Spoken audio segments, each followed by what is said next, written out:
So, good morning. I hope you can hear me loud and clear at the back. It is very, very good to see you all here. Welcome to Chelmsford Cathedral, and thank you for making the time to be here. It seems to me that if we're going to continue creating a stronger sense of diocesan identity, if we're going to continue deepening the bonds between us and developing our shared life, in order that we might better serve the people of God in Essex and East London, then we need to have meetings and gatherings like this from time to time. It feels very important. It feels even more important at the minute, perhaps, than it has done before. And we know that relationships don't just happen. They have to be worked at. Coming together to pray, to worship, to learn, and to spend time together is a significant commitment, and it has the potential to continue shaping us all, to help us not only grow in faith and understanding, but to grow closer to one another, to develop trust and friendship and love. So thank you again for being here this morning. We continue to live in remarkable times. There is a huge amount of uncertainty and anxiety all around us. The world is, for many people, a frightening place at the moment. We are seeing some of our leaders behave in extraordinary and even shocking ways, undermining some of the conventions that underpin civilized society. Courtesy, kindness, common decency. And this morning, we've heard the news that the United States is pausing all aid to Ukraine. It's hard to imagine what the implications of that decision might be. And so we continue to pray for Ukraine and indeed for all places of conflict and war in the world. And in the church, well, you'll be pleased to know that I'm not going to rehearse the challenges that we're facing internally and indeed the damage that is being done to the body of Christ, although I might reflect a little bit more on these themes during my Diocesan Synod address later on in March. So we have all these things going on around us, swirling around, a huge amount of poor behaviour and dangerous rhetoric. And I want to say that we shouldn't imagine that any one of us is immune from all of that. The behaviour of leaders across the Atlantic can very easily travel across the water and trickle down to the grassroots, impacting what we may consider to be unchangeable norms. Swimming around in the increasingly toxic waters of social media, such as X, and listening to divisive and polarized arguments in the media can begin to colour our own behaviours, even without us realising it. We need, I believe, to be alert and remember that we all, each one of us, have choices to make about how we are and about how we behave, what we say, what we do, and how we relate to one another. And sometimes, especially when it's hard, we have to be intentional about those choices, choosing to behave well even when it's difficult and when it feels like we're faced with a barrage of bad behaviour all around us, whether in the communities that we're part of or through what we witness on social media. I know that I can't control the behaviours of anyone else, but I can continue to try and make good choices about my own behaviour. But it takes an effort of will. I know that it takes an effort of will. And today is an opportunity for us, I hope, to dwell a little on those choices and to attend in particular to one of the values that sit at the heart of travelling well together. And that is the commitment to be faithful, creative, courageous, and open to the unexpected and surprising. And to help us do that, it gives me enormous pleasure to welcome our speaker for this year's Bishop's Study Day, the Very Reverend Dr. Shelley-Ann Tenia, who is the Dean of Trinidad and Tobago, which, as you know, is one of our link dioceses. And having Dean Shelley-Ann with us is a reminder that relationships, including those that are forged in Christ, perhaps especially those that are forged in Christ, aren't just local, but they span the globe. And the distant relationships can be no less significant for us. And in fact, perhaps they even bring a little bit of added colour and texture to how we understand ourselves and how we understand God. So a little bit about Dean Shelley-Ann, if I may. You might want to say more yourself. You're looking very anxious about what I might say. It's all good, because there is only good to say. Dean Shelley-Ann is the 13th Dean and Rector of Holy Trinity Cathedral in the Diocese of Trinidad and Tobago, and she is the first woman to hold that position. She trained for ordination at Virginia Theological Seminary in the United States, where she also later completed a Doctor of Ministry. Shelley-Ann was ordained deacon in 2005 and priest 1 year later in 2006. She served her curacy at the cathedral before moving on for a stint in the parish of All Saints Newtown and then Holy Saviour parish, before returning to the cathedral to take up her current post in 2017. Prior to ordination, Shelley-Ann worked as a social worker with Credo Centre for Street Children in the Port of Spain, also as a youth minister at St. Peter's Episcopal Church in Norfolk, Virginia, and as a housing counsellor with the Planning Council, also in Norfolk, Virginia. We have worked Dean Shelley-Ann very hard while she's been with us. We have taken every ounce of flesh that we possibly can. Amongst other things, Dean Shelley-Ann has preached here at the cathedral. She has attended youth events, including Youth Synod and a couple of school visits. She's been on retreat at Pleshy with a number of Global Majority, Heritage and UKME clergy from across the diocese. She has led a session on exploring leadership, and she has been part of a three-way conversation here in the cathedral with our own Dean, Dean Jessica, and Dean Mandy from Bristol Cathedral, a fascinating conversation about contested heritage, which I believe has been recorded and I hope will be made available at some stage, so do catch up with it. So, a huge amount, but it's not over yet for Dean Shelley-Ann. In a sense, for us today is the culmination of her visit. So I'm delighted to welcome you, Shelley-Ann, and like everybody else gathered here, we're looking forward enormously to what it is you have to share with us, and how it is that you're going to encourage us and maybe also challenge us.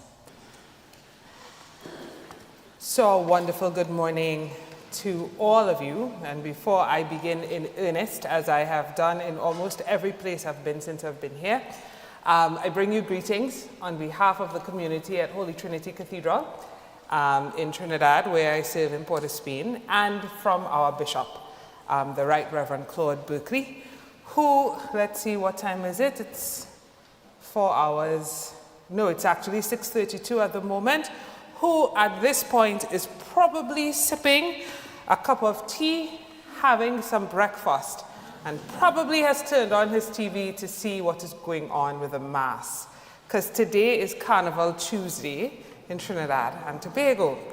And so masqueraders are donning their various costumes to parade on the streets, which truthfully I would be if I were not with you. So it is a delight and joy to be here, and I think it's a worthy substitute. So while I may not be parading on the streets of Port of Spain in a costume, I am here thinking with you and praying with you and celebrating here with you. So it's good to be here with you. So as I prepared for this day and for our conversation,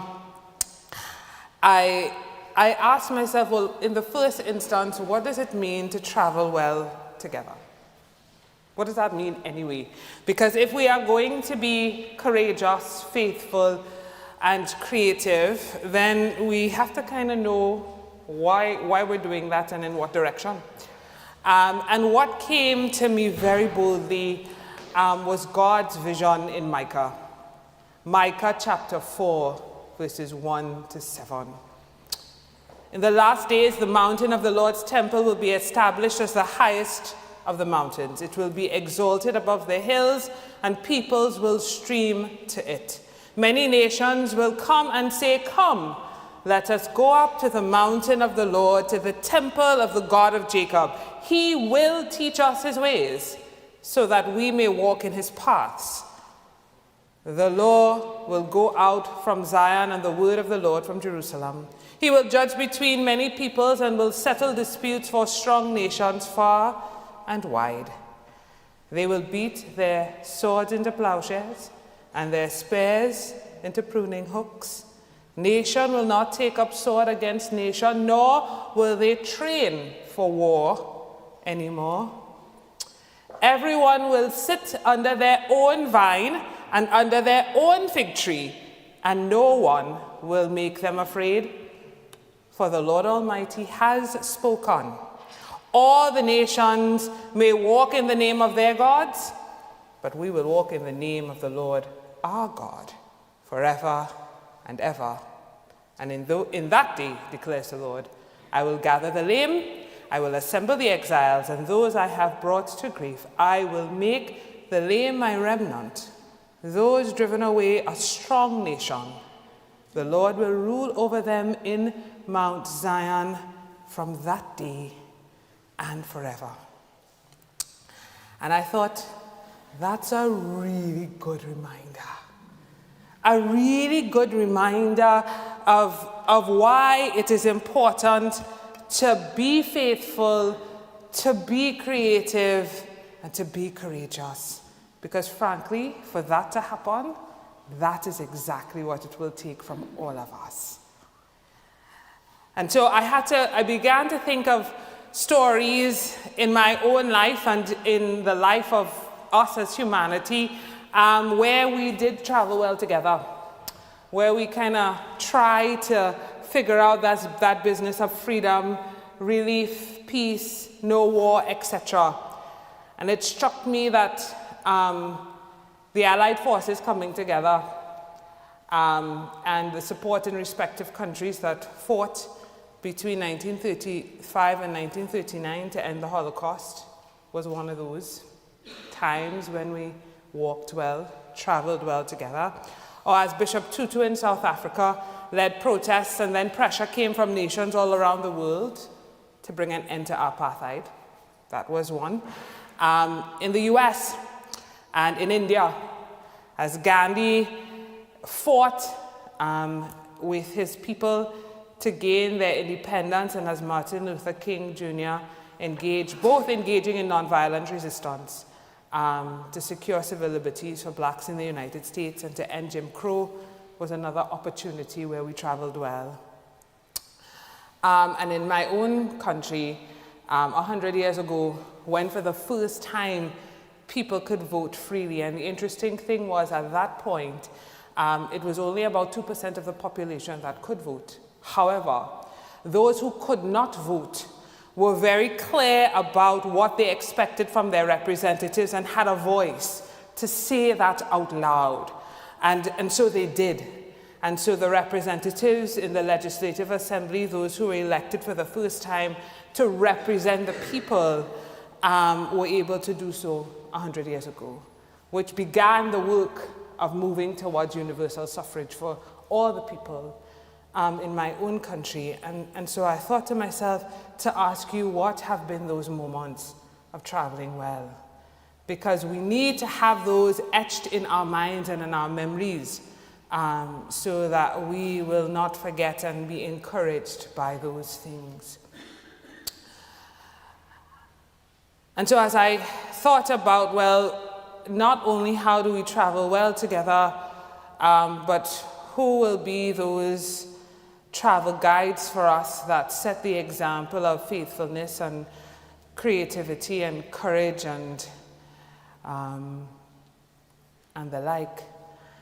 I thought that we could surely learn from the likes of Howard Thurman, the great mystic who, like Thomas Merton, both of whom were very clear that God intended the end of the thing to be about the freedom of his people.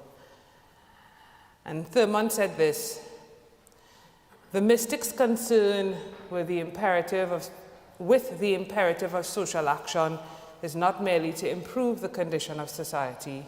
It is not merely to feed the hungry, not merely to relieve human suffering and human misery.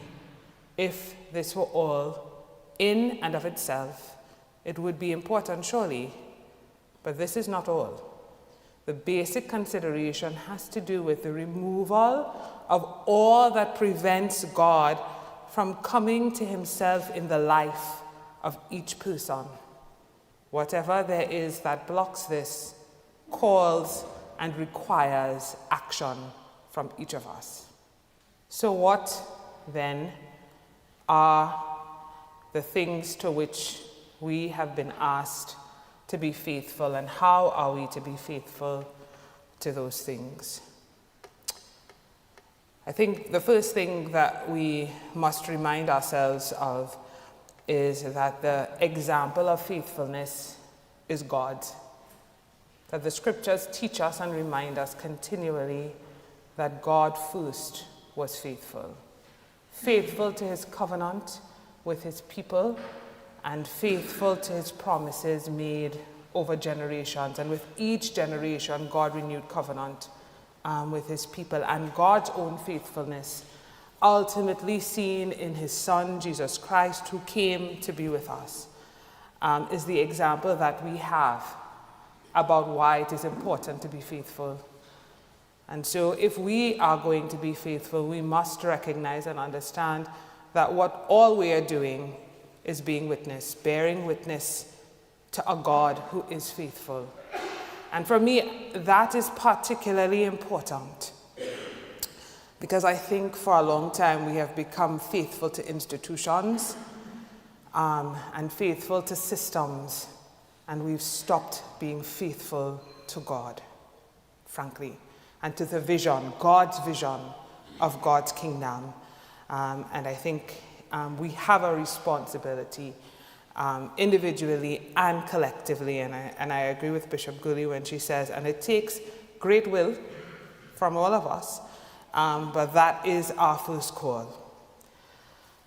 To be faithful to the God who revealed himself in Jesus Christ, to be faithful to the God who desires that his kingdom will be established, a kingdom as described in Micah, a kingdom that wants to bring love and liberty to all God's people.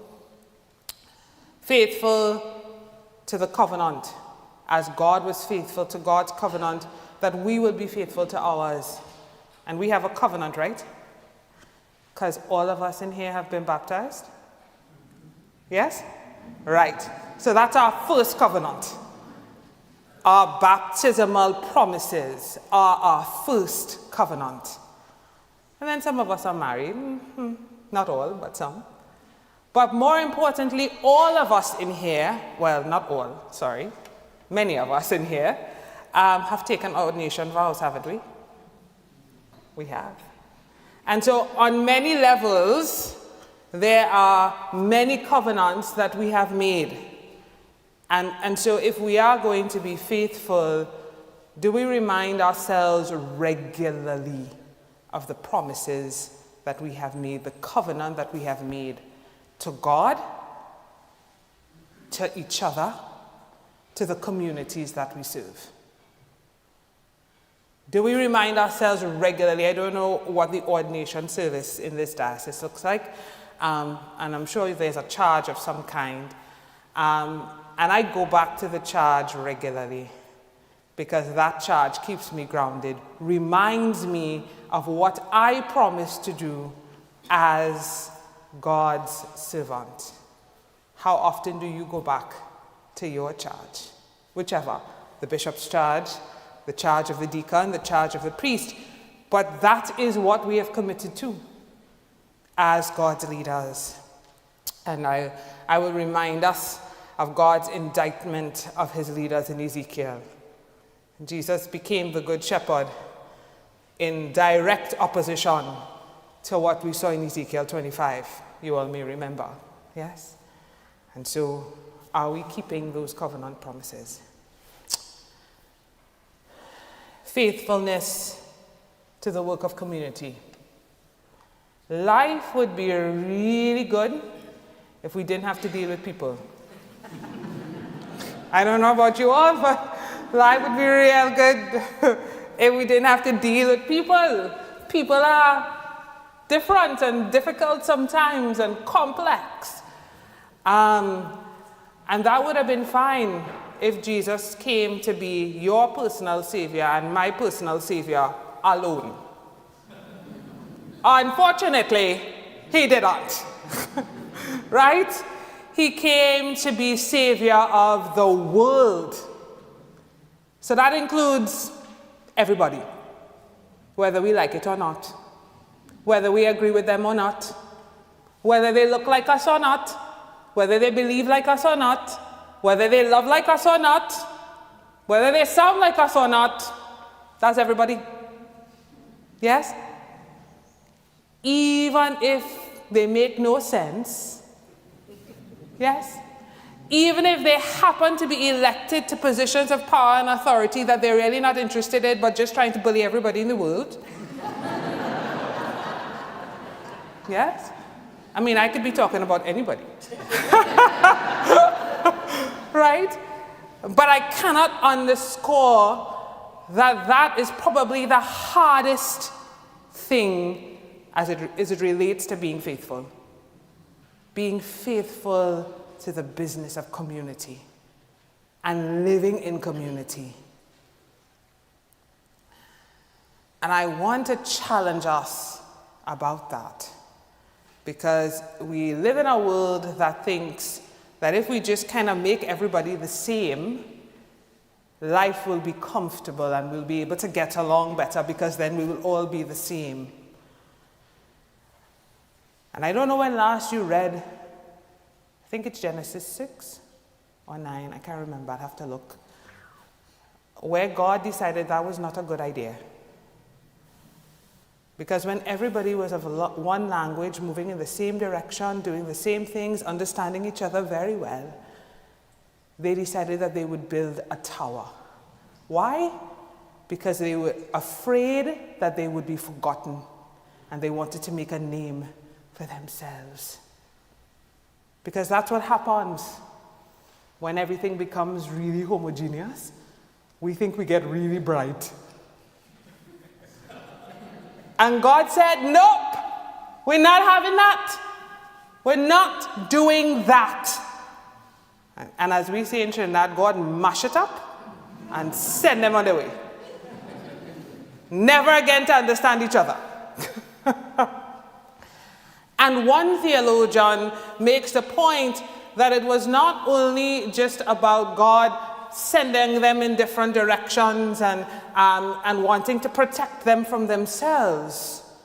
But one theologian makes the point that it was also about God's rejection of the idea of colonization, that there will be one tongue, that there will be one dominant group that will overpower and overshadow all things and all people and be the only voice.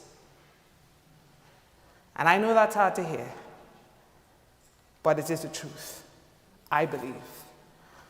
And I know that and I'm going to say this up front, we're going to talk about some hard things here this morning.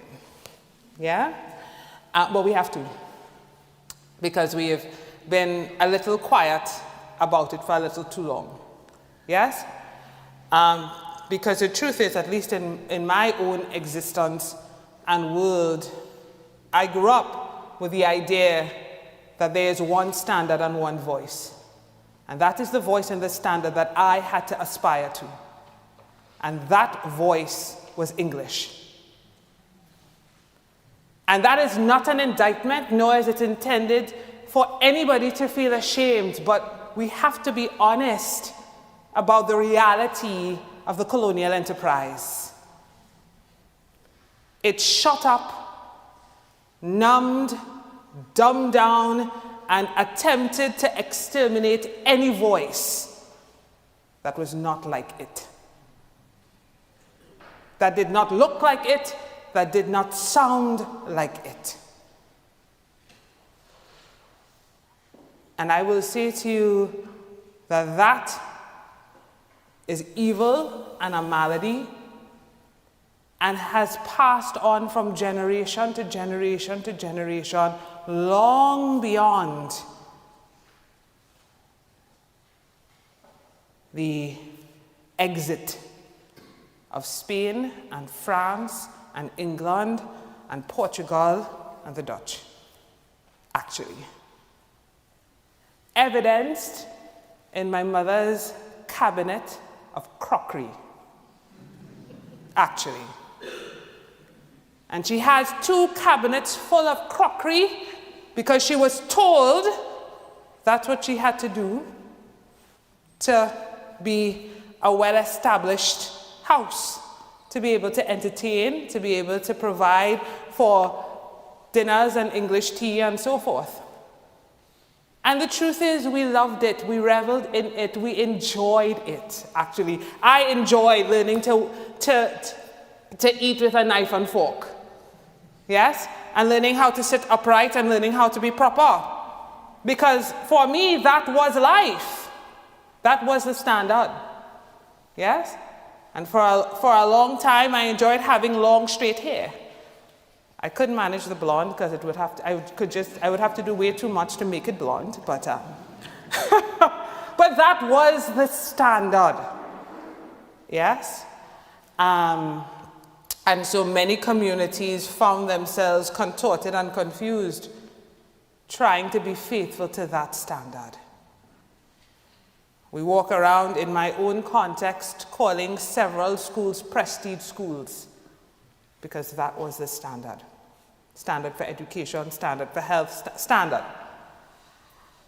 And part of what I believe that is required of us is that we return to being faithful to figuring out, at least in my context, what it means to be faithful to who we are.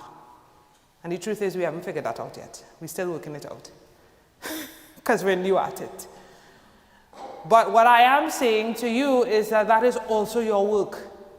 Figuring out what it means to be faithful to the communities that you serve here in Chelmsford.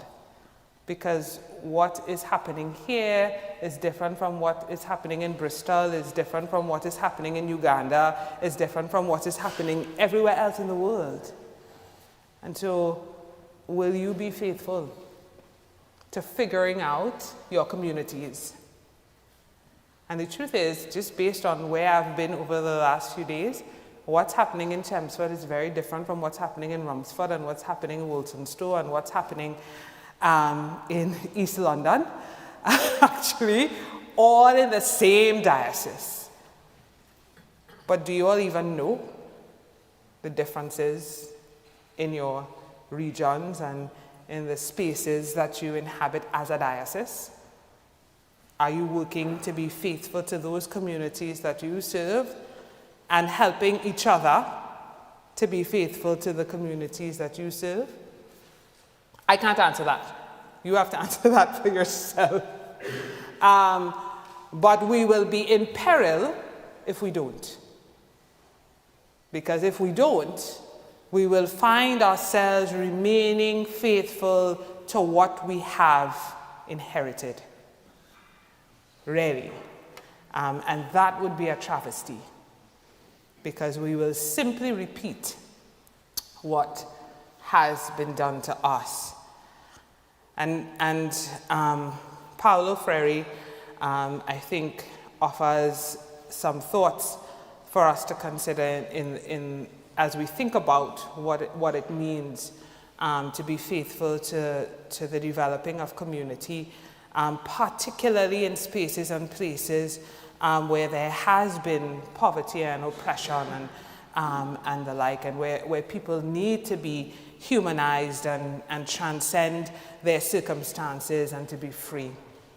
And he says this.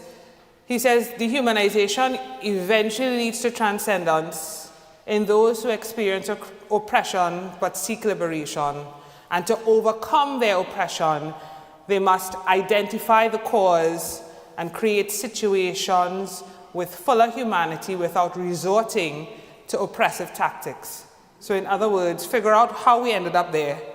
Figure out ways that we can create space so that the people who have been oppressed, disadvantaged, neglected in those spaces can be fully human. And frankly, that is our work as church. We are in the human business, for as hard as it is.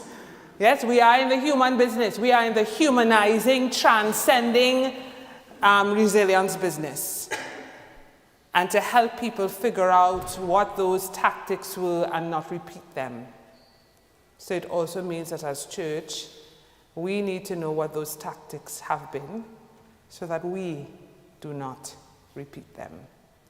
And I'll be very honest, where I am from, as church, we have repeated them over and over and over again.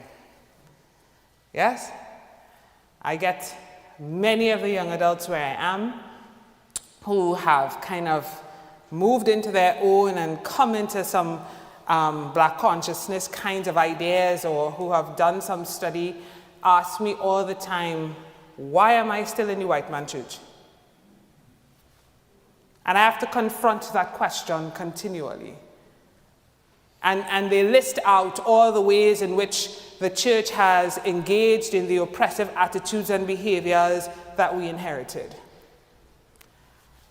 And we have nice, long, robust conversations about why I'm still here. And because somebody asked me the other day, if the church started off in England, how? And I said, stop. The church did not start in England.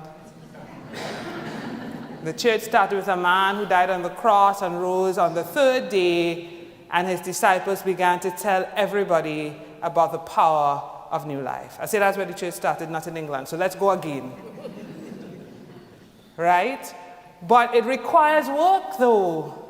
And it requires us to challenge ourselves tremendously, to challenge the things that we've been taught, to ask ourselves, is this thing that I've been taught true? Is this thing that I've been taught still relevant? Is this thing that I've been taught, does it need to be let go of or transformed? Ferry says that for the work to happen, it requires reflection and critical dialogue together with social action to change the structural inequalities, to identify the structural inequalities and to change them. And it is that work that we are to be faithful to. Identifying the structural inequalities in the institution that is the church and in the institutions around, and committing to causing them to change by our social action. By the work of decolonization, through expelling oppressive mentalities, but it is not enough to just expel oppressive mentalities, because if they're not replaced with something, they just kind of morph. And so expelling those mentalities and replacing them with responsibility, autonomy, and strength. Yeah, empowerment, essentially. And frankly, I think that's our work. That is those are the things to which we've been called to be faithful, fundamentally. And to do that in the contexts in which we are. And so in my own context, and I can tell you how I have seen this in my own growing up, which is why I think in part I ended up here. Because I saw in my grandfather a man who didn't have more than a 8th standard education, I guess. That was the thing at the time. But who understood that life needed to be absolutely different.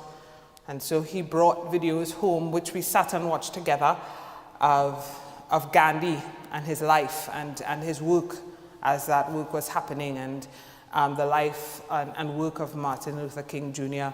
And those were the things we watched together and discussed around the dinner table. And he made us to understand. He was the guy who would write his counselor in his area to deal with the drain that was right outside their house, that was causing a problem in his community. He would do those things. He would just write everybody he could write to get things done.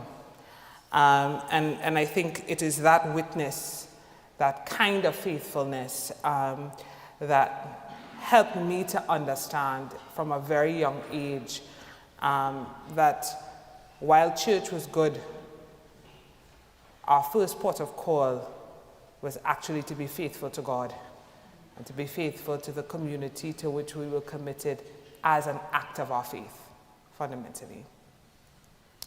And then as I grew, I say to people all the time, and I am a child of the Republic. So I have no idea. I mean, I figured out what pence look like and so forth, and shillings, when I became an adult and came to the UK. I didn't know what that was like. I didn't know what those things were. My mother told those stories, my father told those stories, so did my grandparents and my great-grandmother with whom I grew up, but that was no frame of reference for me. I'm a child of the Republic. So I only know life with a national anthem that is ours, with a national flag that is ours, with a motto and the like. That's my frame of reference. And so understand, I learned faithfulness even through our own national anthem. And I am sharing these things as examples of the things that we can look for in communities to help ground folks and to remind us of what we're called to. Because part of how I learned to be faithful not only to God, but to the things that are greater than the institution, I have to admit, is through my national anthem. And the words are, "Forged from the love of liberty, in the fires of hope and prayer, with boundless faith in our destiny, we solemnly declare, side by side we stand, islands of the deep blue Caribbean Sea, this our native land, we pledge our lives to thee.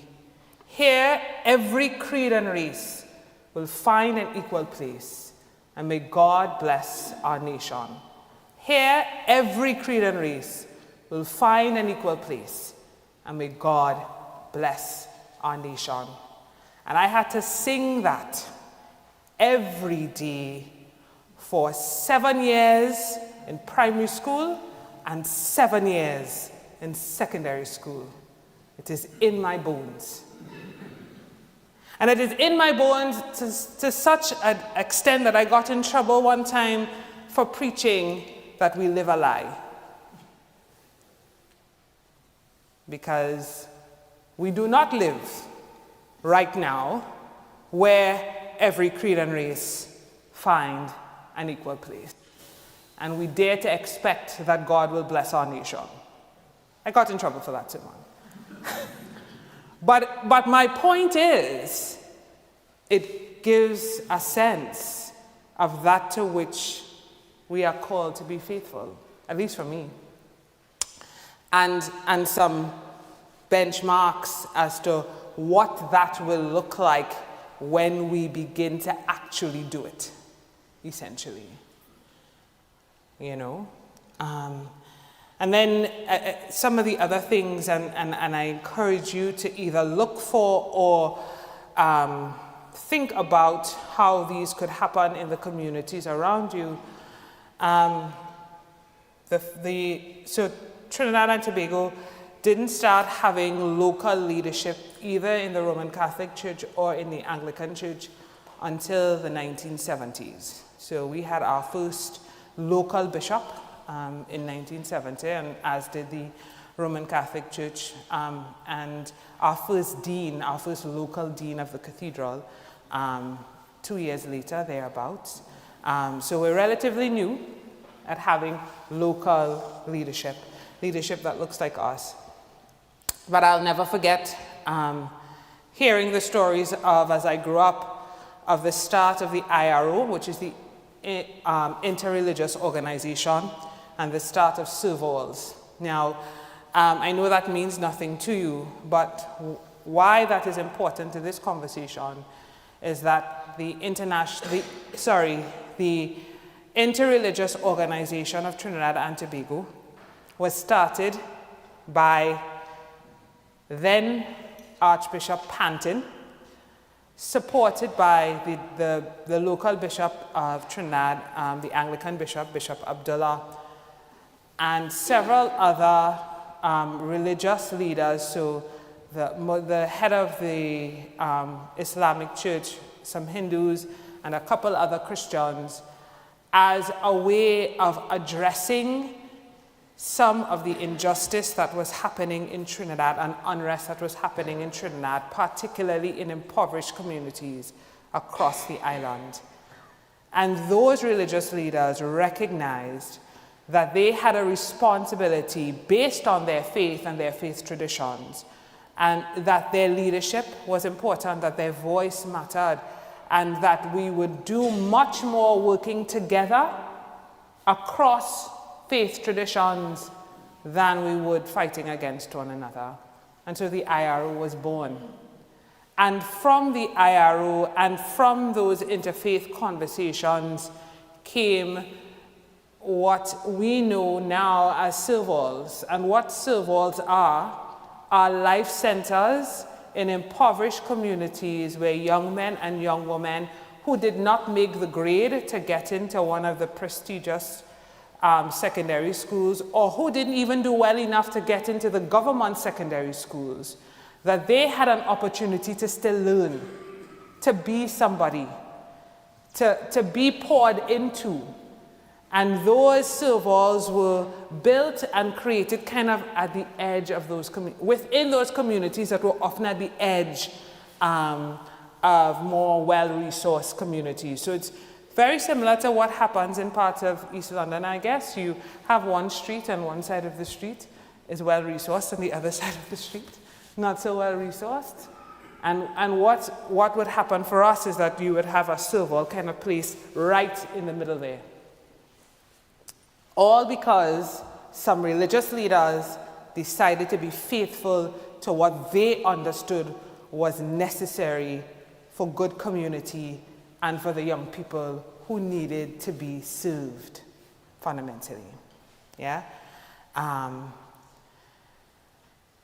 in my own journey as a priest, being courageous enough, in every parish that I've served, there have been portions of the parish that are extremely well-to-do, and portions of the parish that are absolutely neglected and where nobody wants to go. And we have been courageous enough in the various places that I've been to dare to go on community walks and prayer walks in both of the sets of the community. And to do it with intention, and to say to folks, we just want to meet our neighbors. We just want to know who you are. And we also want you to know who each other is as well. And so in doing that, as we walked about and prayed in communities, it made space for us to later be able to have some community activities and events, actually. And so having done prayer walks in some of the most impoverished parts of one community, and then connecting with those who do have the resources, we were actually able for several years to have a health fair where those who did have contributed some resources to ensuring that the health fair could be available to everybody, particularly in the impoverished parts of the community. So we have a lot of community centers in Trinidad, and so we would gather in the community center and invite the health authority, invite volunteers, and really just open up the space so that people could have some basic things addressed: blood pressure, blood screening, diabetes, some of the basic things. And that made a real difference because people got drawn together who usually would not otherwise interact or talk to each other. It makes a difference. And so what are those kinds of initiatives that may be possible? What I also inherited when I returned to the Cathedral is the Downtown Ministers' Fellowship, which was ecumenical, and the Interfaith Fellowship and the Interfaith initiatives that were happening in Port of Spain. Port of Spain is our capital city that is as diverse and mixed as every big city everywhere. But what I inherited is that the Christian churches in downtown Port of Spain, they met once a month. The ministers met once a month, and we prayed together. And we thought about the concerns and issues that were facing and plaguing everyone in the Port of Spain area. So what were the concerns of the business community? What were the concerns of the impoverished and neglected communities around? What were the concerns for those who were living in gang-torn areas? What was causing homelessness to be so prevalent and not being addressed? We just kind of talked about everything under the sun that impacted our lives. And in doing so, it led us to be able to create some initiatives together, as well as worship together and bear witness at different intervals, which became quite life-giving over a long period of time. I mean, COVID really did a number on us because we weren't able to gather as we used to. But the point is, just gathering as Christian leaders and being open to work together, as well as being willing to work with the other faith traditions in the community that we are in.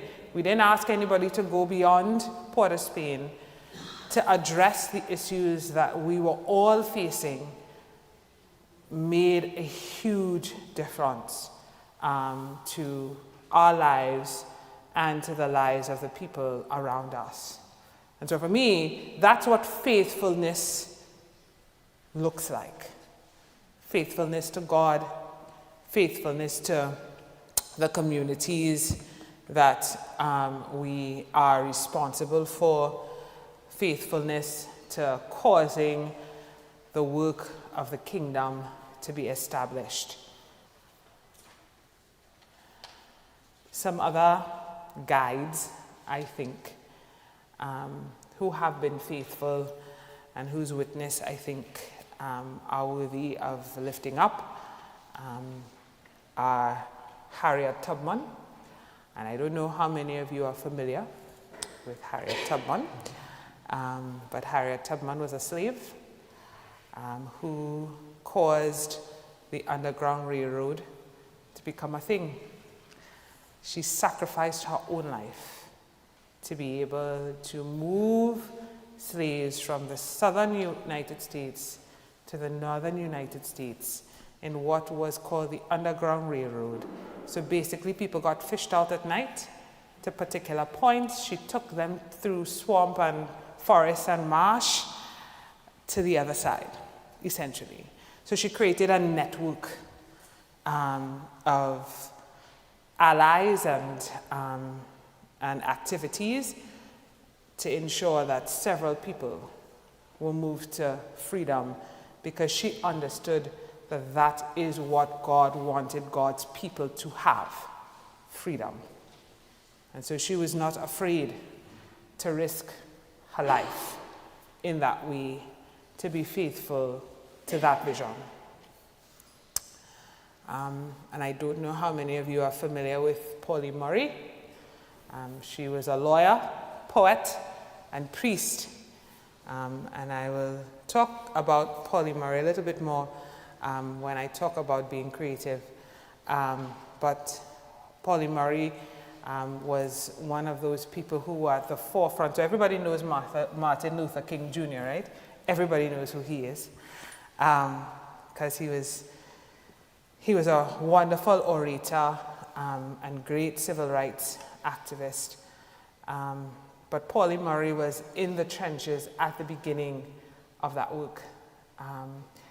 And Pauli Murray understood faithfulness not only to community and not only to God, but also faithfulness to humanity in the complexity of being human, because Pauli Murray lived at the intersection of life at a time where women could not go to university or would not be allowed entrance into certain universities, where black people also could not get access to certain opportunities. And Pauli Murray defied all of those because she believed that she was called to be faithful. And so she fought for access for black folk as part of the civil rights movement, doing sit-ins in the Jim Crow South of the United States. She was part of that sit-in quiet rebellion where some blacks would just sit in stores that they were not allowed to sit in, to be served and deal with the brunt of the ugliness that would come. But Pauli also knew that she wanted to be a lawyer and wanted the best access to education. And so she also pretended to be male when she applied for entrance to university. She got in, and when she got into one university, and the issue was that she was black. And then she applied to Howard University, pretended to be a man, and got in, and then the issue there was that she was a woman. So she was black, but the problem became she was a woman. And the point is, for her, it should not matter what color your skin is, whether you're a woman or a man, or how you present yourself, or how you express yourself, or how you love. Those things should not matter.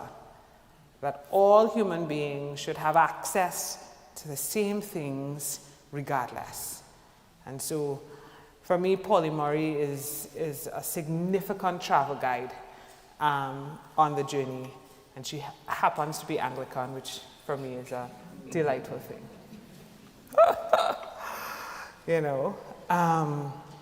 And so I want to encourage you and challenge you as well to ask yourself, who are your travel guides in this journey of faithfulness? To whom do you turn? Whose lives are inspiration for you as you seek to be faithful? What are the examples that you are turning to for that?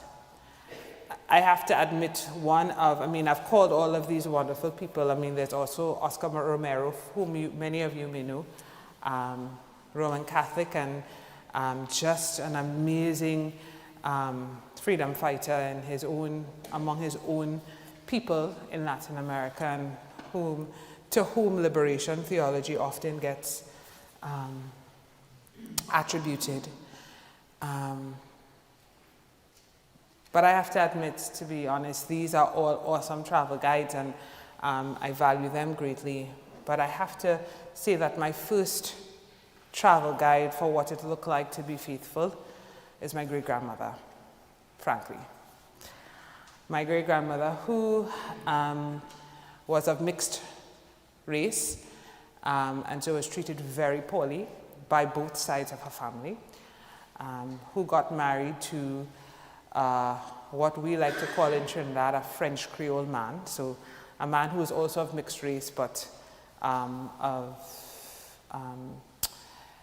French heritage and of African descent, but he looked more like his French heritage than he did of being of African descent, so he was very light-skinned.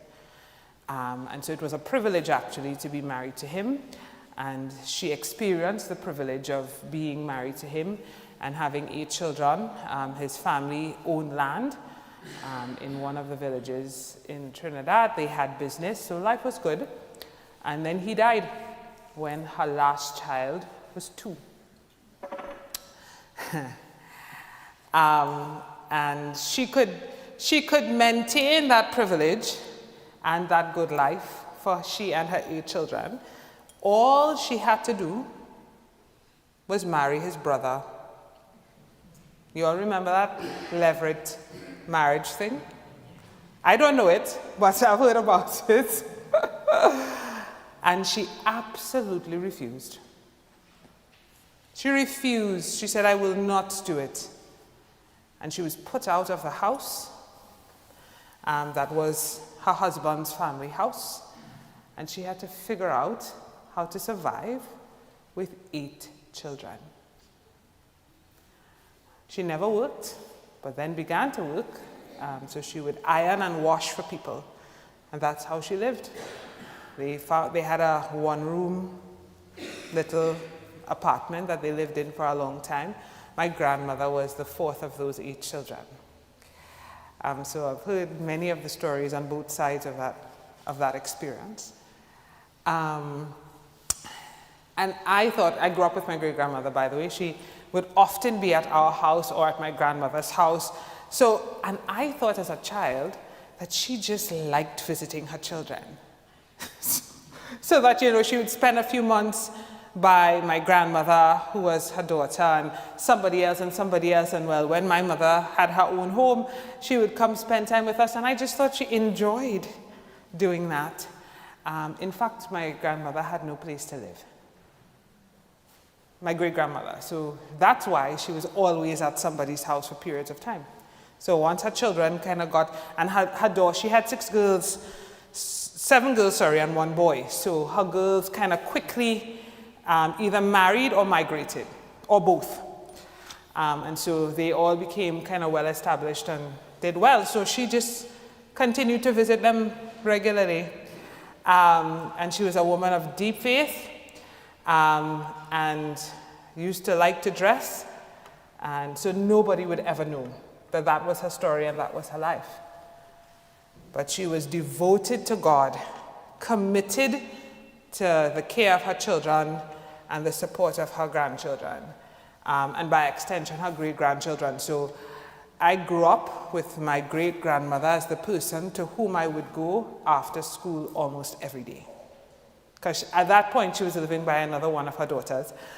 And that house was on the way to our home. And so rather than go home and be alone, the instruction was, go by Ma, because that's what we called her. Stay by Ma until our parents got home, and then, we would just walk home together. So that is my first example of what faithfulness looks like. Faithfulness to God, faithfulness to a humanity that is full of dignity, and faithfulness to community and connection, and doing all that is required for resilience in the human spirit. So welcome back. I hope you are refreshed. I also hope you were brave enough to try one of the crazy things I put into bowls. For those whose tongues are on fire, enjoy the heat.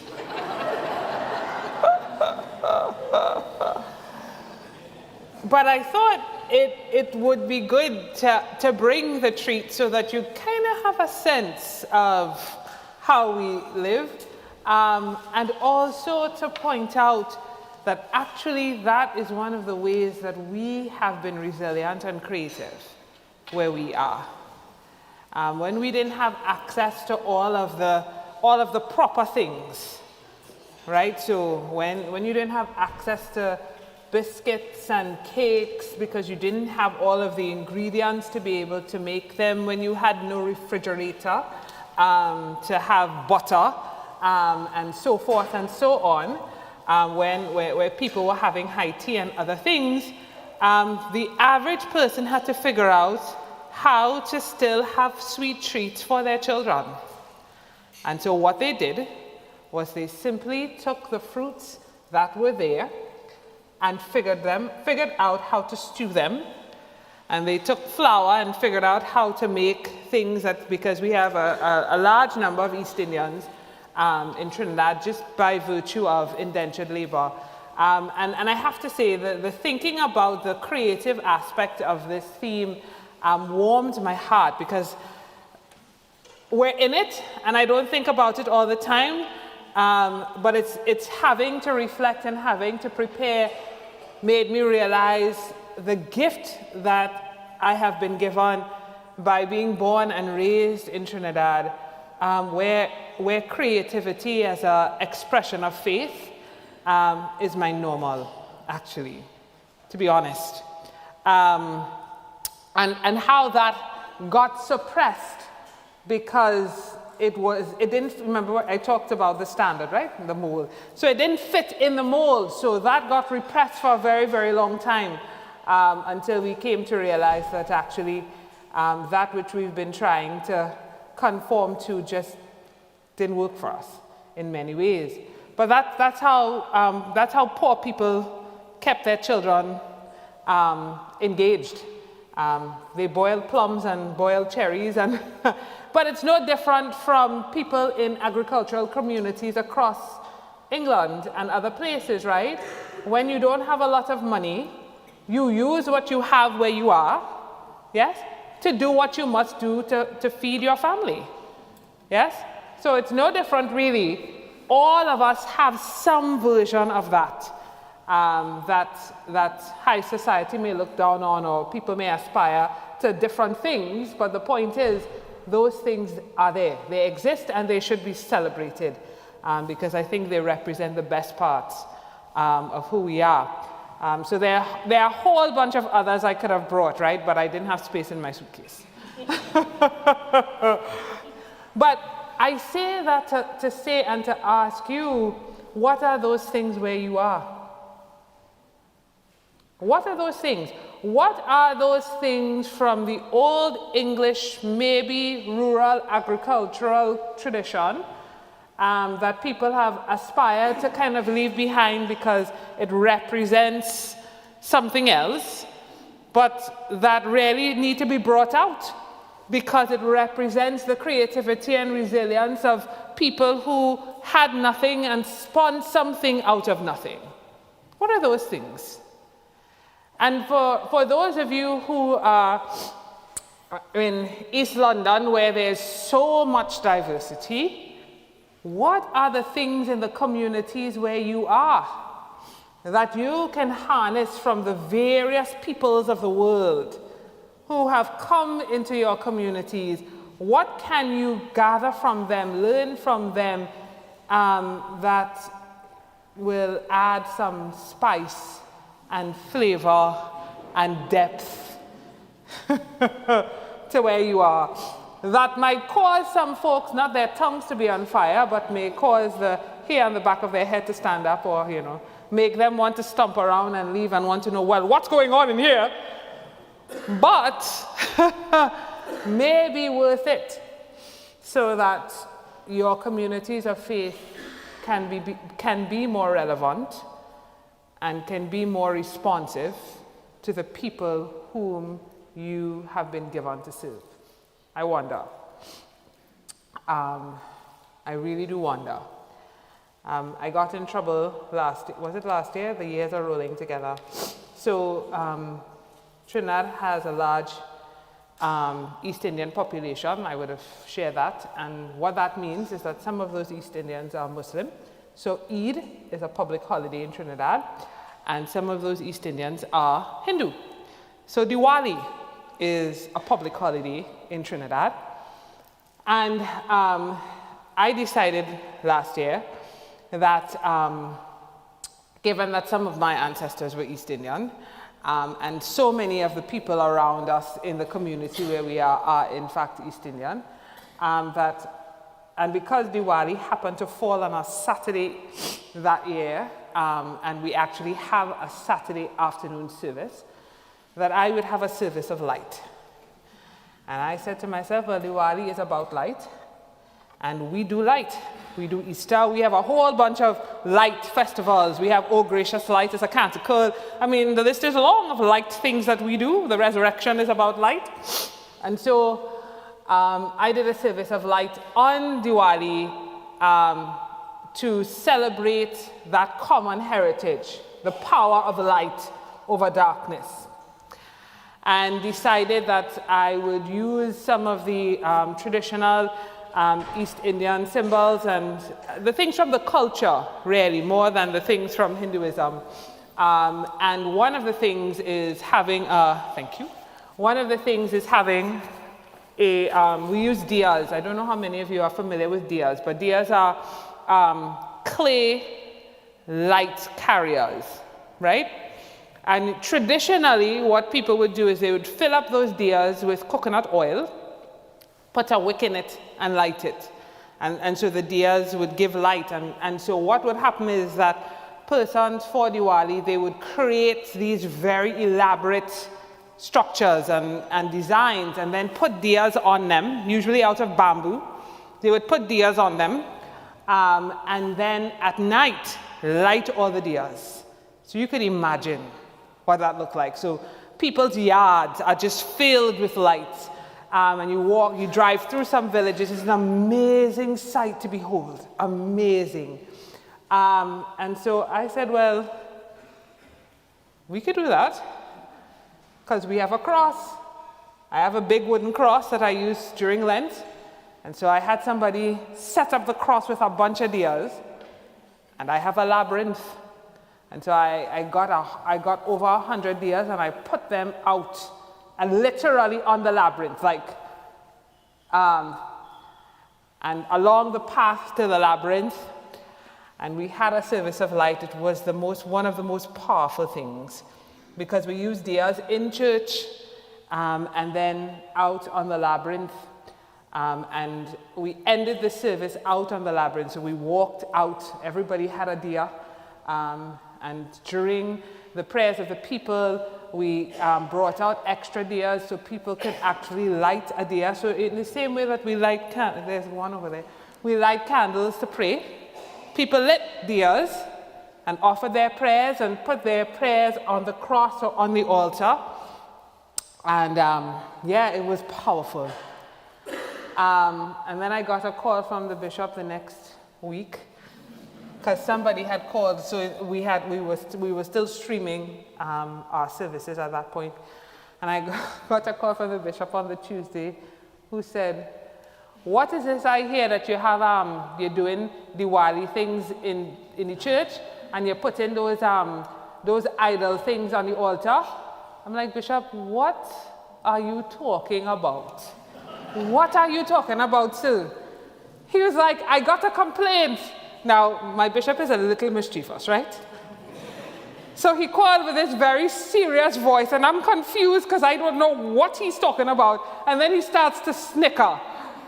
I'm like, "Sir," he's like, what did you do on the weekend?"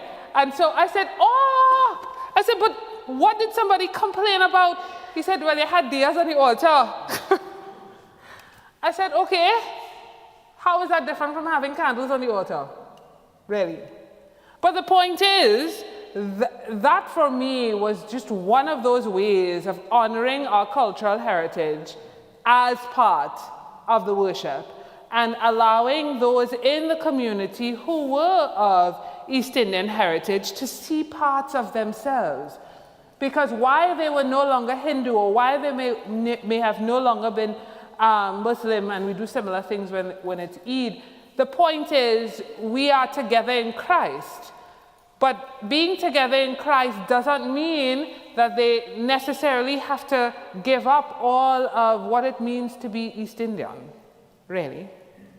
And that there are those things in Christ that unify us, and that some of those cultural things are powerful and we hold in common. And so, does your worship reflect the people that you serve? I don't know, but does it? Because that's an important thing to consider. And I say that from my context because I can talk about the people who are there. So we do that for around Diwali and Eid, just to celebrate our East Indian brothers and sisters. We also do it around Emancipation, to celebrate our African heritage, and at different times for the different aspects. So There are times where we kind of highlight some of the indigenous things as well, but the point is there are intentional moments where we try to ensure that all God's people see themselves, and that has been hard because the Anglican Church in Trinidad has been criticized as being a black church. And it's true, we've had to face that. And that is true for the Presbyterian Church in Trinidad as well. The Presbyterian Church in Trinidad has been called the Indian Church. And you see it, it's stark. So you have a whole bunch of people of African descent attending Anglican churches across the islands, and a whole bunch of people of East Indian descent attending Presbyterian churches across the island. And then the Roman Catholic Church is called the 1% Church. See if you could figure out who's the 1%. The Roman Catholic Church is called the 1% Church because all the persons of European heritage, Syrian Lebanese heritage, and some of the folks of Chinese heritage attend the Roman Catholic Church as well as East Indians and persons of African descent. But when you see the disparity and how that concentration happens, we have some work to do, even in Trinidad, right? Because you see the separation in the pews.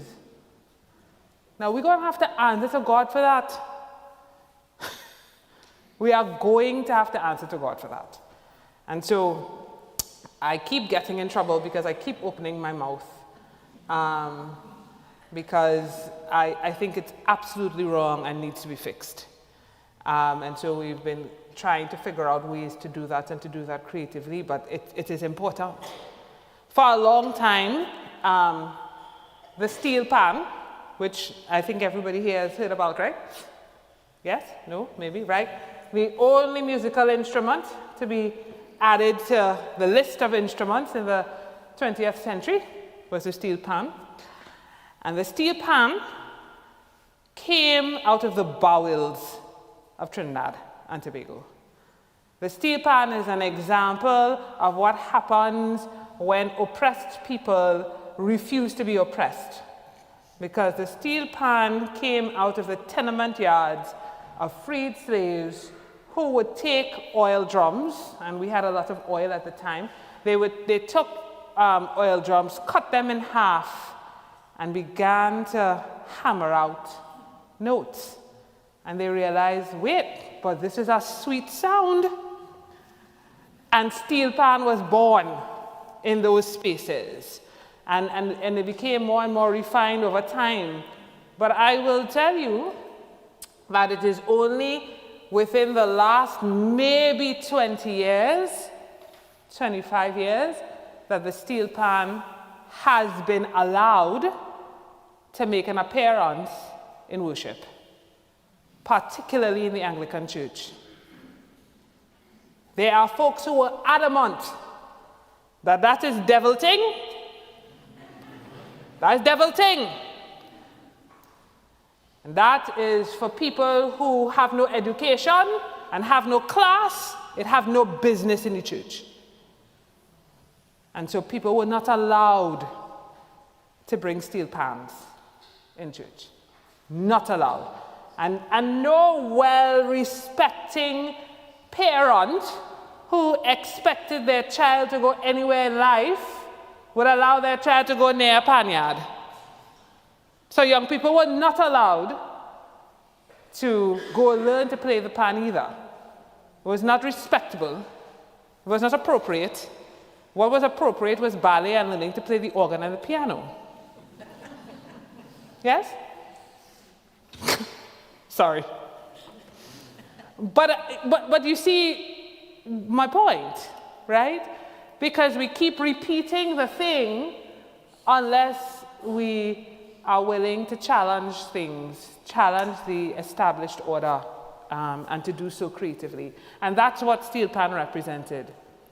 And I am grateful because 2 deans before myself, when it was provocative and a little dangerous, decided to allow a group of young people at the cathedral to start a panside, actually. And a panside that turned into a school called the Trinity, All Generations Steel and School of the Arts. And that started 30 years ago, actually, and they are still around and alive. And that creative expression that started as a ministry of the cathedral has assisted many young people and many families, because it's literally an intergenerational school. So parents and children were learning the steel pan together.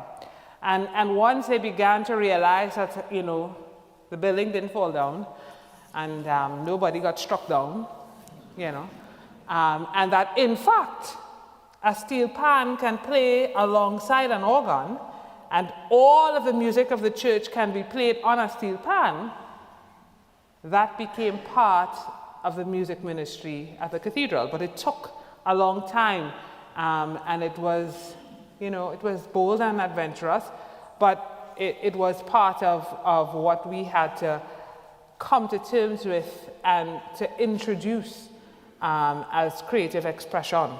Similarly, dance. So again, there was dance, and then there was dance. Allowable dance was ballet, frankly. But African dancing or East Indian dancing was not a thing. And it's the same process. And so people were not allowed to dance in church. Again, that's devil thing. Especially African dances, because African dances tend to resemble in their motions some of what would happen during carnival time, you know. And of course, carnival business is devil business. So you can't bring that to the church. Not okay. But again, there were a couple brave souls who recognized that the creative expression of all of God's people needed to be reflected in the worship. Yes? And so my newest drive is not only to have steel pan or persons who dance across the spectrum of dance, yes? But that we will also have tablas and sitars and tassa, because those are the drums, and a harmonium, because those are the instruments of the East Indian community, right? And that we will also have more African drums alongside the steel pan and the organ and the piano and the violin, and, you know, because that's what the psalm says, right? Good. But understand, it requires a willingness to acknowledge that those things are, in fact, creative expressions in the first place. And so are we willing to come to learn and understand what are the creative expressions of the peoples around us? And understand me, every community, I believe, have things that are unique to who they are. And that has nothing to do with the color of your skin. Yes? Because I am sure that many communities that are typically English communities have things that are unique to them from villages and other different parts of England. And do we know what those are, Yvonne? I would like to know. Yeah, I would like to know. I had a friend who used to do, in seminary, she would do that Irish dancing. I can't remember what it's called. And she was delighted to show us, you know, how to do that and to have that, figure out how we could give expression to that. But are we prepared to come to know and understand all of the various creative expressions of the various peoples, regardless of ethnicity or race or otherwise, who we serve? Because the truth is if we are going to travel together well, if we are going to incarnate that vision that I reminded us of in Micah, you remember? Then it must be that all of God's people are represented as far as it is possible. And if they're not represented, it's because they're not present, right? But if they are present, are we getting to know them? Are we open to discovery? Because really that's what creativity is about, right? It's about how do we express what is different? How do we express what is imaginative? But if you've already boxed up your imagination and you have allowed other people to imprint on your imagination what you should imagine, then that's going to be a little difficult, isn't it? And so I wonder what it would be like to liberate our imaginations. I know the truth is I have had to do the same. I mean, I love to dance. And I was taking a movement class 2 years ago, and my teacher said to me, because she asked me to just come up with some movements, and she said, "Those are amazing, and I want you to do that dance in church." And I said to her, "You must be crazy." Because I was intimidated and insecure myself about dancing in church in that way as a cleric. Now, understand, I had a priest when I was young, and as I said, I think I was spoiled when I was a young person, because I thought the church everywhere operated like my parish church, right? I came to learn differently when I was an adult, but I was glad for my naivety and, my protection. So he made space for everything that was creative and non-traditional. And I could never understand why people always had negative things to say about him. I understand now, right? So red was his color. So that was the only liturgical color we saw. He loved the Holy Spirit, and so we just had red all the time. Yes? But he made space for young people to do everything. And so I was dancing in church because he allowed me to dance in church with a group of other young people. So we were dancing in church, the whole 9 yards. I grew up with that. And then I became an adult and realized, oh, right, that was just a little church in the country over on the side. Nobody else behaves that way, thinks that way, or operates that way. And so I pulled back all of that, actually, when I became an adult, because I needed to fit in. And I wasn't as resilient as my priest at that point. I mean, I've grown into my resilience. But as a young adult, I wasn't that bold, really. And so I kind of literally pulled back in. And so when my dance teacher said to me, "I think you need to do that dance," I think something in me from that time of pulling back in jumped out, I had to work it out. But my point is, are we prepared to figure that out, fundamentally? And even Carnival. Carnival is a deeply, and that's Carnival for us, but again, you have to figure out what these things are for you. So for me, Carnival is a deeply spiritual experience, and one of the most amazing creative expressions and part of what is God's gift to us. And Carnival came out of deep resistance to the French and the French influence in Trinidad. And at the beginning of every Carnival season, on Carnival Friday at 4 o'clock in the morning, there's an enactment that's called Canboulay. And it is a reenactment of what we call the Canboulay riots. So what would happen is that the plantocracy just before Lent would have these big masquerade balls. And of course, the slaves couldn't participate in them.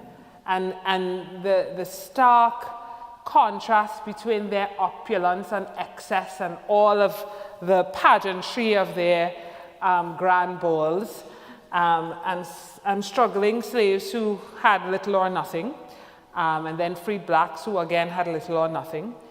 And so the slaves created their own mass, as it were. So they would dress up to mimic the planters, and they would have their own parades, right in their barrack yards, and in the streets surrounding their barrack yards. And it would be, they would be elaborate caricatures of the planters' festivals. And there was one year where it had become so elaborate, and it had drawn crowds, and the police began to kind of beat people for being out in costume, because they were always afraid of black people gathering. That was a threat. And one year, there were a group of men and women who absolutely rioted, because they're like, you are not going to restrict us from our own sense of enjoyment. You're not going to do it. And so they pushed back, and they beat those police out, out of their area, completely out. And it's not that we are advocating for violence, but the point is that the resistance to being cut off and the demanding the space for their own creative expression with the limited resources that they had, even if it involved making fun of owners, was the way in which people made their experience make sense and got some relief and could be resilient, right? And have an alternative to the oppression that they were facing. And so that's how Carnival was born. And so we have some of the most elaborate, I don't know if anybody here has ever seen Carnival costumes and what we call mass. And I actually did a reflection on Carnival being a kind of mass, an expression of the way in which we do our liturgy, because it is its own liturgy, and a deeply spiritual experience. But again, those were things that were not allowed in our context. And so I think it might have been in the 1960s, late 1960s, early 1970s, Father Sewell, a white priest, decided that he would don a costume and play mass. And in Trinidad, anything that is controversial appears in a calypso. And so that year, a calypso was written about Father Sewell. If the priest could play, who is we? Yes? But the point is, and Father Sewell was notorious thereafter, but the point is, his point was really that there is no separation between our creative expression in all of its ways and our faith. And if we can dress up in chasubles and stoles and in all of the church finery that looks like a mass costume all by itself every Sunday morning, then why wouldn't we want to express ourselves, if we can, on the streets of our own nation to express our creativity in those ways, right? But that still is a controversial thing. People still get confused when they see me, if they see me. Most people don't recognize me. But if they see me in a carnival costume. And there was great debate when the Roman Catholic Church actually brought out their own mass band several years ago. They actually had a band in competition, and that was a controversy beyond words. Again, are we prepared to tap in to those things, not only for worship, but to allow space for those whom we serve to express themselves creatively, as an expression of their faith. And are we within the limits of the canon?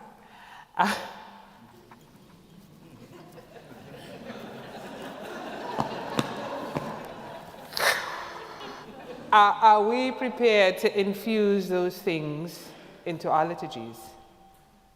Because the Anglican Communion is a big place. And I don't know how many of you have seen worship done in any of the African countries or in any other parts of the Anglican Communion, whether it be the church in South India or Pakistan or anywhere for that matter, and how the liturgies can be very different and really incorporate and include elements of the culture that is there. And are we prepared to be that brave, again, within the limits of the canons? Because I don't want to get anybody in trouble. But seriously, you know, with our prayers, with the songs that we use. When we sang Summoned by the God Who Made Us this morning, I had to laugh because that was not the version that I know. And that's fine, but my point is there are ways, right? There are ways of doing and being and singing, and are we prepared to just explore some of that in deep ways and be courageous around that in that sense? And I think the courage and creativity pieces kind of come together. And I think that's true not just for worship, but for everything. So how we do education. And I was talking to some educators over the last few days. And are we prepared to understand education as formation for leadership and expression of faith as opposed to the means of production? Because those are two very different things. And if education is for the means of production, what you focus on is very different. And if education is an act of formation and as an opportunity to express faith. And I just want to leave that right there. Because where I am from, education is still about the means of production. Education is still the mechanism by which assimilation is insisted upon and indoctrination into the system. It is still the space where we make public servants who are not expected to think or to be creative or be proactive, but to show up, do the job that you are assigned, be content that you have a job, and go home. And somehow I don't think that's part of the dream or the vision that God has for God's people. There's no freedom in that, as far as I'm concerned. And that is still a reality where I am. I cannot speak for here, but something for us to think about. Because like you, we've had a lot of school. We have a lot of schools. And we have participated in that work of educating generations of young people. And that has been something that the church in Trinidad has been very proud of, that we have been good and strong in education. But we've also been good and strong at maintaining the status quo and keeping the patriarchal hierarchy in buoyant, actually, by our education. And that's the truth. And the attempts to challenge that, the attempts to change that, and we have to some degree. So, I mean, we started three secondary schools, all in one compound, a girls' school, a boys' school, and then a co-ed secondary school. And they are kind of the best, they're touted as kind of the best thing that we did next to the schools that Bishop Anstey started, because when they were started 20 years ago, They were focused on problem-based learning, which was a little different than what the rest of the education system was doing, so a little bit more creative and engaged in the curriculum, and very technology-driven and technology-centered, and that was 20 years ago, more than 20 years ago. So at the time, it was innovative, actually, in that sense, and so the school has done exceptionally well over the years. But now, the government wants to take over the school because it's doing very well. And it has done an exceptional job of churning out folks for the work that the system requires. And so it wants to be able to have the freedom to do some more of that. And we are resisting that. But my point is, how much work are we prepared to do around education, as we've had the influence to be able to do that around worship, and around our social engagement, the building of community. And I think, as I went to St. Edmund's School, I saw some of that and got told the story of that school and how the principal with her team turned that school around to what it is now. And so there is some of it happening in your diocese, but will there be more? Or the prayer garden that got created at St. Mary Prittlewell, that creates a space for the children and the teachers to be able, as part of their experience, to have a quiet place to be if needed, or to have a whole wall that reflects the religions of the world so that the children could see and know that there's not only one voice of expression in their midst. And I think the pandemic actually exposed us and the poor job that we had been doing when we had to figure out how to do worship, do community, do a variety of things in the absence of the usual things that propped us up. And we got badly exposed. But I think as well, during the pandemic, we saw a rise in we saw an increase, in what is possible in terms of creative expression as we figured out how to use the social media platforms to do morning prayer in different ways, to create community in different ways. And we began to see what our young people had been trying to tell us for a long time. We just weren't listening, right? And so are we prepared to keep discovering? Because that's part of what creativity requires, right? A kind of teachable spirit and a willingness to keep discovering, and to have imaginations that kind of go beyond what we have been handed in that sense. And I will tell you the story that informs this for me over and over every time are the midwives. The midwives of Exodus, Shiphrah and Puah, who were given an instruction by the Pharaoh that they are to kill all the boys as they are born. And they said, yes, yes, sir, yes, yes, sir. And they did not do it because they feared God. But they were able to creatively circumnavigate being stoned by Pharaoh, because they creatively used Pharaoh's ignorance against him. Because when challenged, they came up with a creative response that was, well, those Israelite women are just very vigorous in childbirth. They give birth before we reach.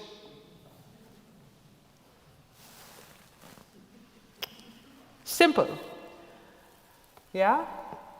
But it requires a willingness. That's the point. And I think the thing that made space for Shiphrah and Puah to come up with that kind of response is that they feared God. And so they made space in themselves for something different to emerge out of their minds and out of their hearts that would be an appropriate response to the Pharaoh. And so are we prepared to do that with the people that we serve and in the spaces that require a creative response to the reality that is in front of us? Yeah?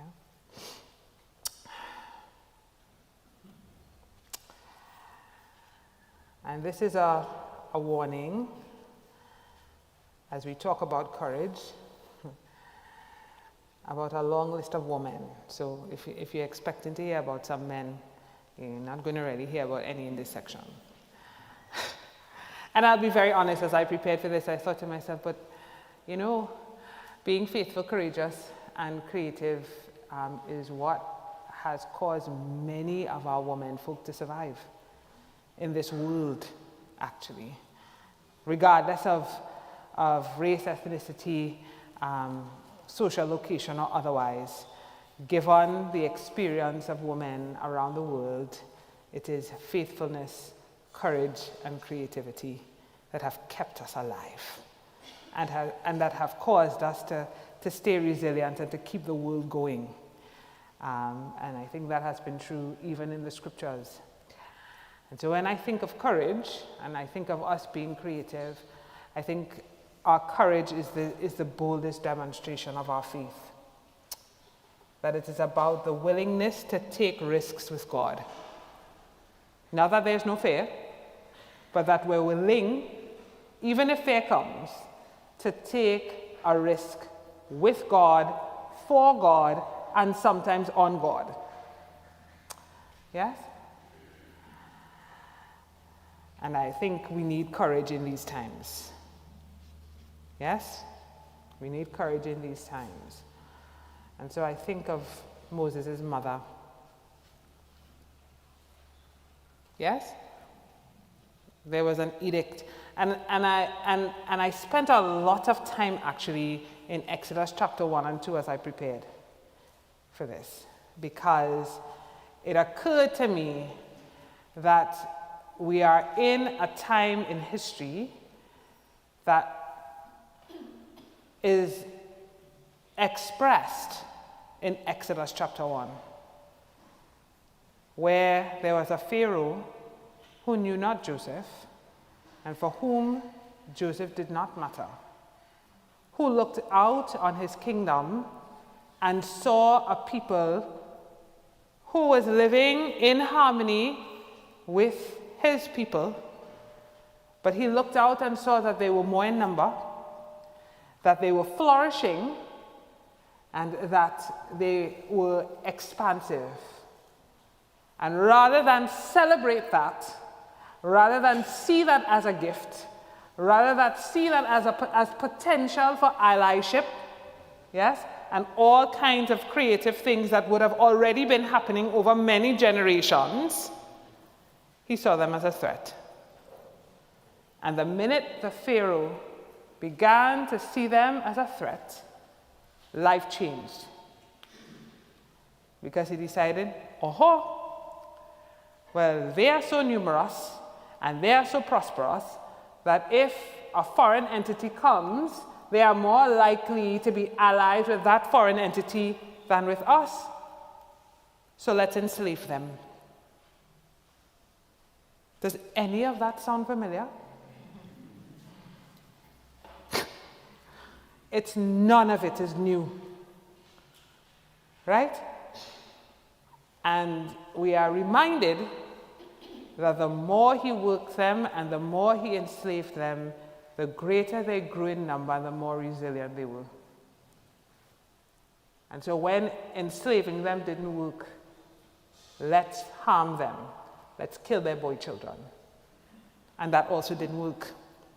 And that's why I think of Moses' mother, who had the courage to give birth to her son, who had a hit on him from the time he was born. But I guess he and Jesus had that in common, I suppose, right? That she would give birth to him, that she would have the courage, actually, and the creative mind to create a basket, put him in it, and send him down the Nile, you know? That his sister Miriam would follow the basket to its final destination. Yes? That the Pharaoh's daughter would have the courage to take that basket out of the water and dare to want to keep the child as her own. I mean, that was courageous. I don't know how she dealt with Pharaoh. I really don't. I wonder about that. It doesn't say, but I often wonder about that. Because it would have taken some guts for her to decide that that's what she was doing, given that the Pharaoh had said, well, kill all of them. Right? And the courage of Miriam not only to follow the basket to its end point, but to have the courage to speak up as the Pharaoh's daughter was looking for a nurse, and was clever enough to say, I could find one for you, and to find her own mother.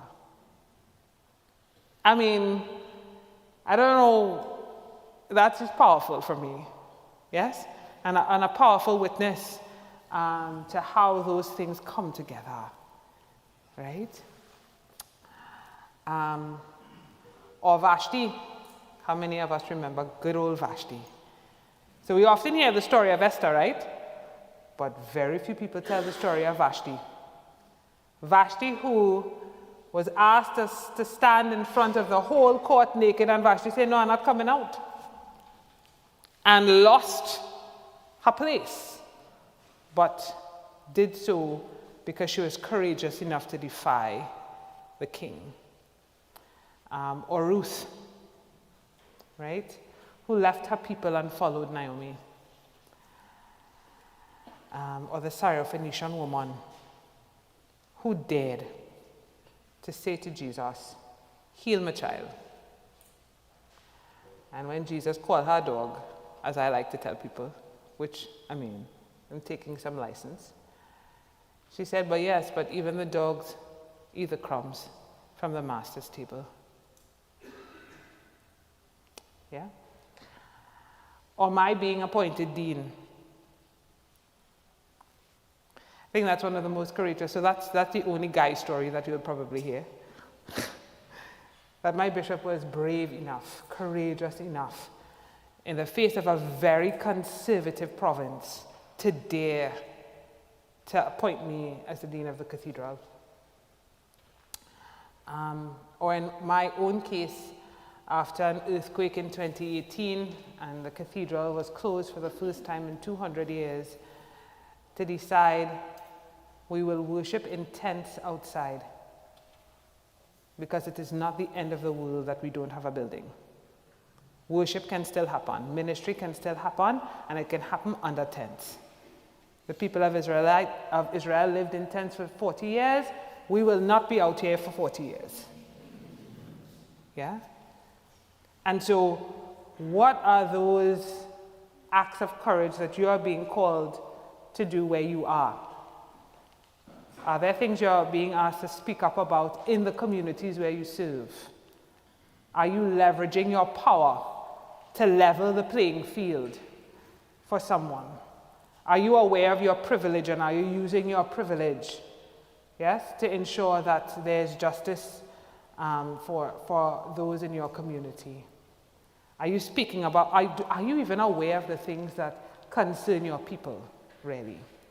And having become aware, are you actually thinking about it, engaging it, responding to it? Are you speaking to representatives? Are you in city council conversations? Where are you? Are you being courageous? Are you speaking up at Synod? Or at PCC meetings, etc., etc. Yeah? Where is courage being expressed? And once we're committed to being faithful, and we are open enough to creative expression, and are prepared to take courageous action, like Harriet Tubman, like Bishop Tutu, like all the other great advocates of old, and in our current era, then it is inevitable that unexpected things will emerge, and it's up to us to be open to catching whatever comes in that. And of course, there's Mary. I mean, which 14-year-old you know, minding her own business, would expect that an angel of God would come to her and say, oh, by the way, I have a job for you. Would you bear the Son of God? You know, and she was open. She didn't know what to expect, but she was open enough to respond. Or Elizabeth. And I mean, I find it fascinating that the angel did not speak to Elizabeth. The angel spoke to her husband, who did not believe God. But Elizabeth did. He became dumb, and she had this wonderful, amazing encounter with Mary, and was open to this absolutely unexpected, unbelievable thing. Yeah? Or the Samaritan woman, you know, going to fetch water, tired of being in the gaze of her community, and bunks up Jesus. And that encounter happens, and she's refreshed. And I don't know if you all noticed, but which I suspect might have been a little unexpected, but Jesus asked the woman for water, and he never got it. He never got the water he asked for, right? But he was nourished and he was refreshed by having ministered to her, and she was refreshed by the encounter. She was renewed by the encounter. And the result of that is that she got her voice, and so was able to use that voice as a testimony and witness to her people, who then came to know Jesus for themselves.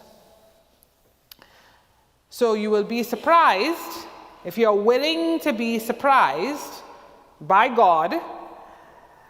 It will not only, I think, give you voice and agency and some more power to move, but it will also enable you to help others to find their own voice and to connect with God in deep and profound ways, and then you just don't know what will happen from there. Yes? And so in my own reality, I was surprised by the unexpected response of the national community to the closure of the cathedral in 2018, when we collected $1.2 million over a 4-month period to do the repair that was needed, and we got money from everywhere, including the nuts vendor, the corn soup vendor, and everybody in between, because people saw the thing as something that mattered to them and to their lives. Yes? And so it was a devastating time, but out of that brought something amazing. Or when we decided that we wanted to expose the cathedral to some unusual people who would normally not use the cathedral, so that we could build goodwill, and people would mix up our cathedral with the Roman Catholic cathedral. And so we wanted to make sure that people knew that this cathedral was our cathedral and not the other one. And so we thought we were being brave by allowing the cathedral to be used by someone who wanted to run 3 days of fashion shows.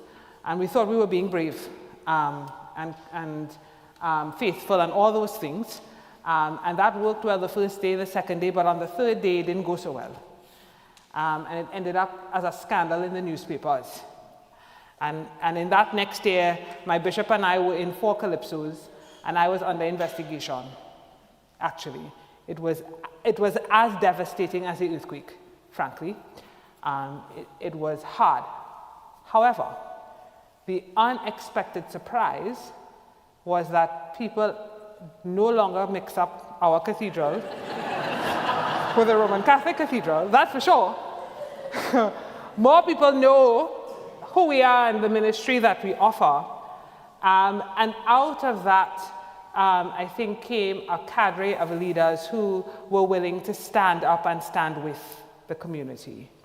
And more people were willing to come to understand that the church could be involved in things that are greater than just religious things. So what are the unexpected, surprising things that are there that you just have not seen because your eyes have not been opened, or because you're looking for particular things? Yeah, what are the unexpected, joyous byproducts, or the things that have made you cry but have resulted in something greater, actually? One last thing I will share just around that is that we were really struggling with how we had to close the building 2 years ago, and we were in a particularly frustrating point where things did not seem to be going well, and we had gone onto social media because of the pandemic. And I just decided with the rest of the team that we would shut down all of our social media engagement. And everybody said to me, "Are you crazy?" And I said, "No, I'm not crazy, but we need to be more faithful to God, and we need to hear what God is saying." And so I took us off of social media completely for 7 weeks. Shut down, complete shutdown. All we did was we met for prayer, and each week we focused on a different theme that made up the word restore. Each week was a different theme, and we met for prayer, we met for reflection, study of the scripture, and by the end of the 7 weeks, things that we were hoping for, like we were hoping to get some containers to put things in, they weren't happening. And by the end of that 7 weeks, 3 containers were moved onto the compound. I mean, all kinds of things began to open up after we did that kind of shutdown and connect with God. And everybody thought that I was crazy. But the unexpected, surprising result was that people came to understand more and more, and still now, what it means to be church without a building, what it looks like to be committed to prayer and to pray in a way that's persevering in faith, and to trust God in a way that we didn't have to before, because we were the privileged church. Yeah, and the unexpected gift and value of using our used to be slave altar, now called the All Souls altar, as a space from which we did all of our recordings for our online services, so that rather than the focus being on the high altar, the focus now became the All Souls altar that was once a slave altar, as a matter of fact. And so people got to know some more of that history of who we are as well. And so I pray that something that I've said has resonated, that you will commit to the business of traveling well together. I think you've begun a good work, and I pray that you will continue so to do, and that you recognize how integral being faithful, being courageous, and being creative is to the work of traveling well together. Thanks.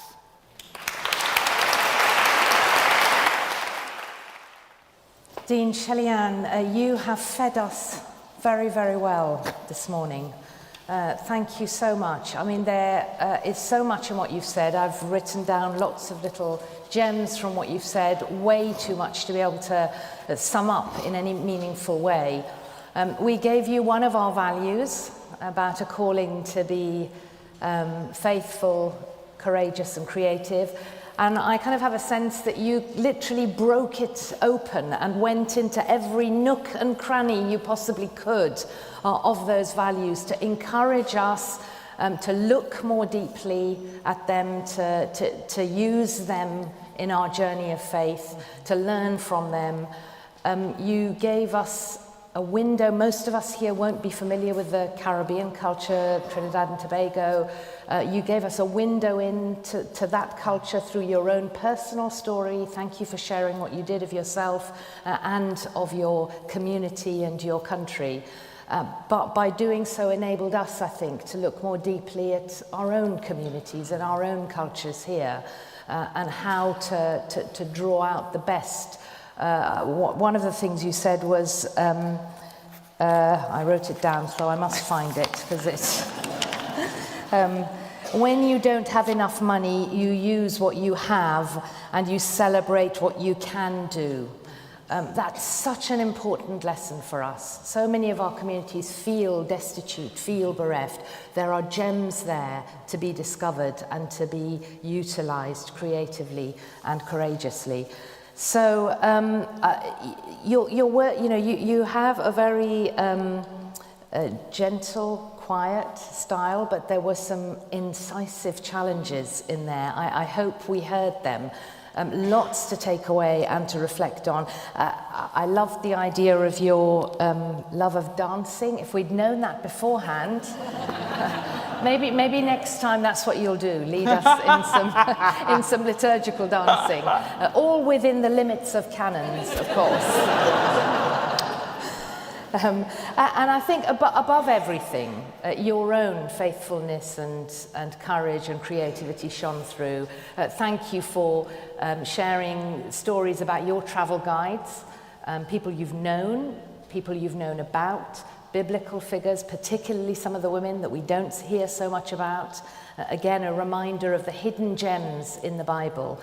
And an encouragement for us to go and look in our communities for the hidden steel drums, for the things that are there, but that perhaps we haven't yet noticed or utilised in that, to challenge ourselves, but also to encourage our communities and be those who build up rather than break down. So thank you for all of your words. And finally, before just one or two notices in worship, I want to say please take back our greetings for Bishop Claude, for the cathedral that you serve, and for the entire diocese. We do think of you often, we pray for you, and we give thanks to God for who you are and for all that you're doing. Thank you.